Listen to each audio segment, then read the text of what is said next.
Speaker. Mr. Speaker, this is an amendment to account for DCF spending on the Justina Pelletier case. Before I start, I would like to recognize, if it's okay with you, Mr. Speaker, Jennifer Pelletier, who is Justina's sister. She's up in the front row of the balcony. She came up tonight for a situation with her sister. So I want to thank her for being here tonight. This is one of those issues that I know a lot of you folks are kind of torn about. And I just want to go back over how I got involved in this case from the beginning and ask you folks to consider voting for this amendment tonight. I would like you to presume one thing, though, before I get started, and that is to presume that Lou and Linda Pelletier never neglected their daughter. Because when I first heard about this case, when I first heard about the fact that a child had been taken away from her parents and had been in the custody of the state for over a year, I said, there's got to be something that I'm missing. There has to be something else out there for the Department of Children and Families and then for a judge to take that child away. So as you listen, I would ask you to do that one thing and then make your decision. The one thing is to presume that these folks are innocent of any neglect of their child. What we have here, folks, is basically the Department of Children and Family interfering with constitutionally protected parental rights to make medical decisions on behalf of their children. Now, I want each of you to put yourself in the situation that the Pelletiers were put in. They followed the advice of their doctors.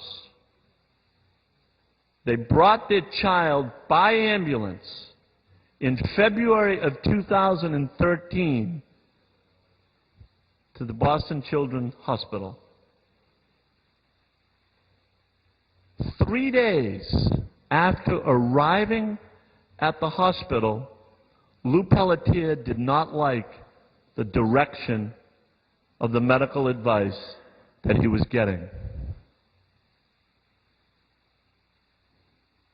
And he decided that he wanted to go back to Tufts Medical Center. And as he was sitting in the hospital, he felt something really unusual going on. He looked around the room and he saw security guards descending upon the office that he was sitting in. Picture that. You have a child, you disagree with a medical decision, and all of a sudden, security guards take you out of the room and tell you you cannot see your child. You know, I know that you folks know I can get a little excitable. Well, I think each and every one of us would have a difficult time dealing with that. And I don't mind telling you, the Pelletiers have had a very difficult time dealing with that. So what happened next is absolutely incredible. They took the child away and they limited visits to see this child. Not only did they do that, but when they see this child, now there are 2 state troopers there and 2 social workers there. I mean, this is the United States of America. These are parents who make a medical decision on behalf of their child, and the child is taken away, and when they visit her, there are 2 state troopers, 2 social workers. Now, I want to remind you, this is an agency, the Department of Children and Family, who cannot account for 134 children. Tragically, in the last month, we have heard about deaths within the Department of Children and Families. Is it possible that DCF made a mistake? We certainly know that they are capable of making mistakes. Everyone knows, I don't have to tell you what's going on within the agency. So as this case was developing, and I got involved in it about 2.5 months ago, I never said a word about the judge, because there's a judicial process that's followed. DCF followed some kind of process, gave some information to a judge, but I said, I'm not going to say anything about that judge, because quite frankly, I didn't know the facts. I didn't know the facts. Well, then the judge's ruling came out. This judge gave no findings of facts and no rulings until after a year that this young girl, was in custody. Now, just go back to February again of 2013. You're Lou and Linda Pelletier, you come to Massachusetts, they take your kid away from you, and oh, by the way, you open your mouth, we're going to put you in jail. We're going to put you in jail. Picture that. That's what happened. So Lou Pelletier kept his mouth shut. He kept his mouth shut. And he watched his child go from someone who was skating around to someone who is in a wheelchair. And so he made a decision. And that decision was, I have to speak up for my daughter or she's going to die. So he broke the gag order. And he spoke up for his daughter.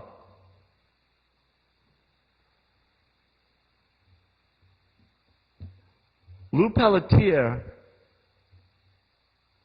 is a man who has made a decision that he was prepared to go to jail to protect his daughter, as many of you would do.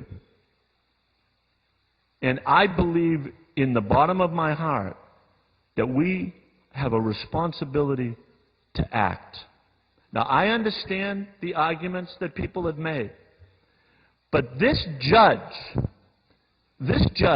when he ruled, it was no longer about whether or not Lou Pelletier neglected his daughter. It now became about the fact that he used profanity in front of his daughter. Well, how many of us, if that was the standard that we had to live by as to whether or not we kept our child, how many of us could say that they could meet that standard? So the judge decided that the standard would be changed. And I just want to read one thing from his ruling, which I found absolutely incredible.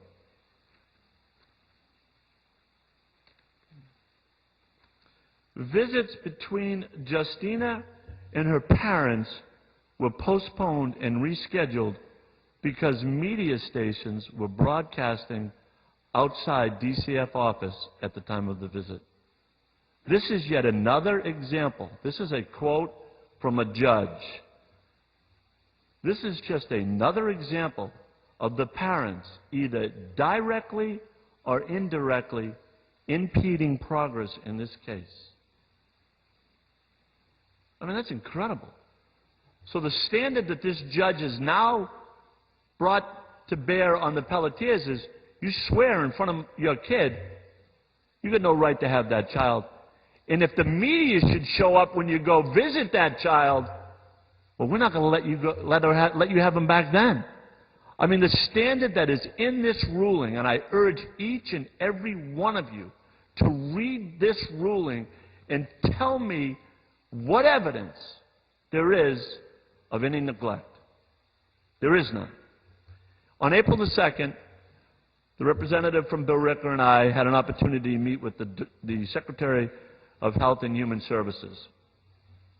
And I want to tell you that, in my opinion, the Secretary of Human Health and Services has begun to take a very active role and is truly, truly committed, in my opinion, to reuniting this family in Connecticut. But Health and Human Services is a very big organization. And anyone who's in charge of a very big organization can't possibly know every fact and every event and everything that takes place. And when we met with the Secretary, it was clear to me that he wanted to help, but I don't think he was adequately served by some of the people who work in DCF. I refer to it as the faceless bureaucracy that took Justina away from her parents. I specifically asked the question, and this goes back to that presumption of innocence. I specifically asked the question, Mr. Secretary, without going into detail, is there any evidence, was there any evidence in February of 2013 that Lou and Linda Pelletier in any way neglected their child other than making a medical decision that DCF disagreed with? And the answer to that question was no. On March the 17th, Justina Pelletier's attorney, Justina's Pelletier's attorney, and Lou Pelletier and Linda Pelletier's attorney agreed on a plan to reunite the family back in Connecticut. DCF objected. DCF objected. Now, I'm not an attorney, and I know there are plenty of attorneys out here, but my understanding of courts is to bring parties together. So this judge decided that he was going to agree with DCF and not agree with Justina's attorney, who is vested with the responsibility appointed by this judge to look out for her best interest. She and the Pelletier's attorney agreed on a course of action. I want to know who at the Department of Children and Family was in the room who made the decision, no, we're not going to do this. Think about that. Your kid is ripped away from you, and you don't even know who the person is who's making that decision. This judge took what the Department of Children and Family said, and they said, we're not going to give this child back. And the reason is articulated in this judge's ruling. And finally, I asked the question, what is it that the Pelletiers have to do to get back their child? And this is where it became crystal clear to me that the Secretary was 100% committed to try to find that resolution. And I think over the last several weeks, he's been doing, with all the things that are on his plate, an admirable job trying to accomplish that. I'm going to go back again to the presumption of innocence. Mr. Pelletier, Lou Pelletier and Linda and Jessica Pelletier came to the State House sometime prior to March the 17th.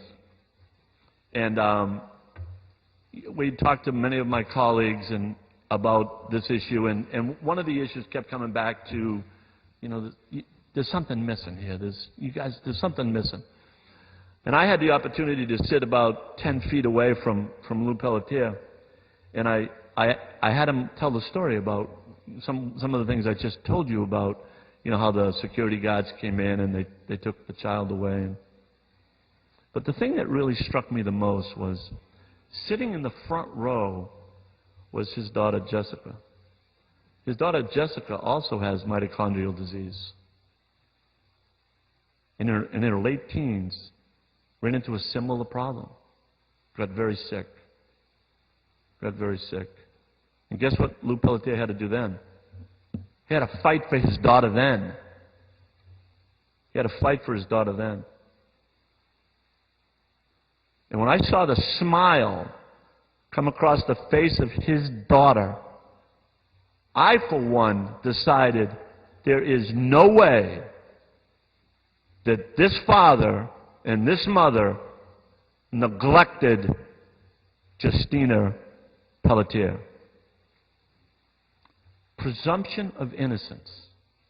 Losing your child for 15 months because a faceless bureaucracy that we know is in shambles says you can't have her back. Last week, the governor of the Commonwealth ran into Reverend Mahoney, who is an advocate for the Pelletier family.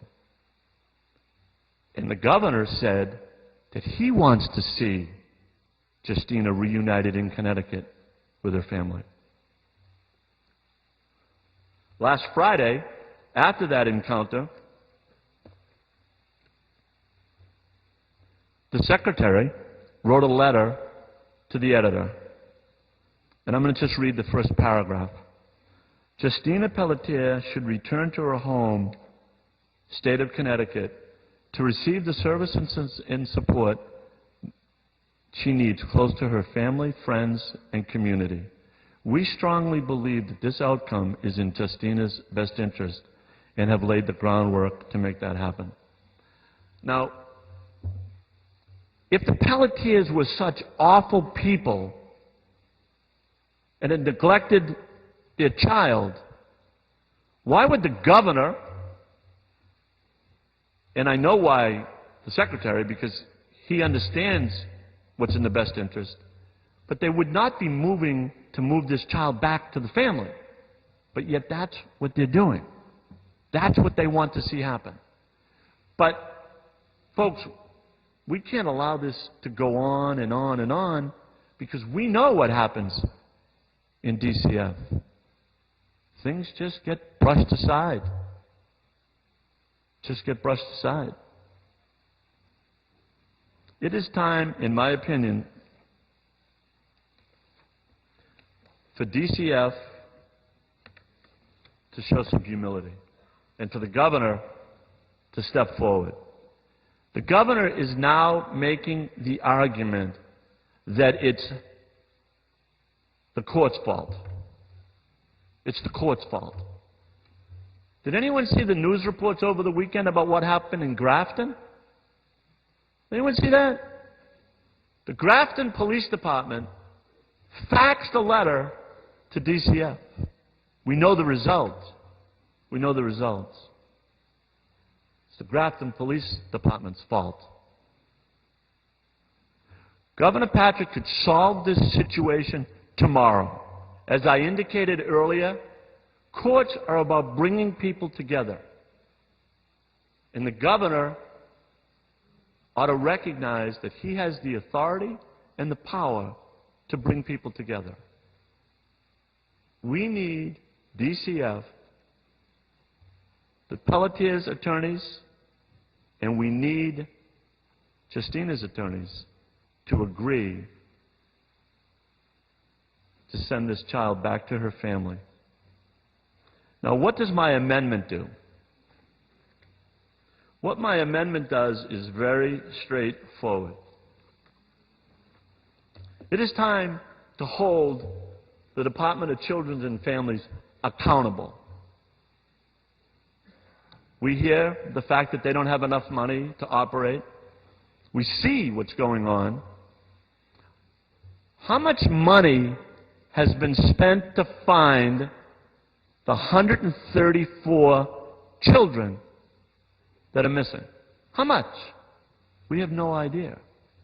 How much money has been spent on the Pelletier situation since February of 2013? Well, some people estimate $500,000, $1 million. 134 kids missing? Are we spending $134 million to find them? So what this amendment does, it says what we want DCF to do is to give us a full and total accounting of all of the monies that has been spent. Second, what we're asking DCF to do is to stop spending money on the Pelletier case. Stop spending it. And third, what this amendment does, it says, while you're preparing that report, and I'll read it directly from the amendment, Justina Pelletier is to be remanded back to the custody of her family to receive proper medical and emotional care.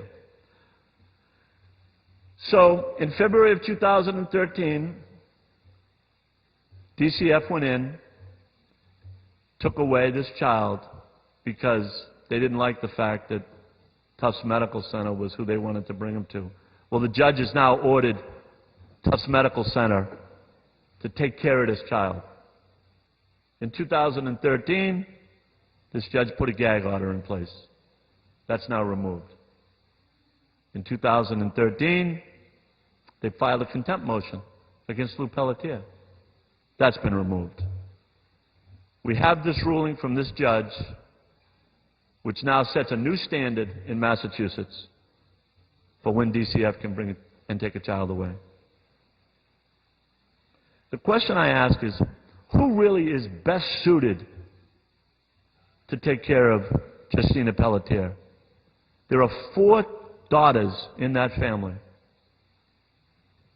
One of them, we know, had the same disease. We also know that Justina's health, all you have to do is look at the video, has deteriorated under her care. If DCF was doing such a good job, why is Justina in the condition that she is today? Because they're not doing a good job. So it is time for us to act. It is time for us to recognize that we have an opportunity to help a child and a family. And I would urge each and every one of you folks to please put yourself in the Pelletier's position. Presume that they never neglected, because there isn't any evidence to suggest otherwise. And please support this amendment. Thank you very much, Mr. Speaker. Since the rules do not permit the House to meet beyond the hour of 9 p.m., the Chair will now place before the House the question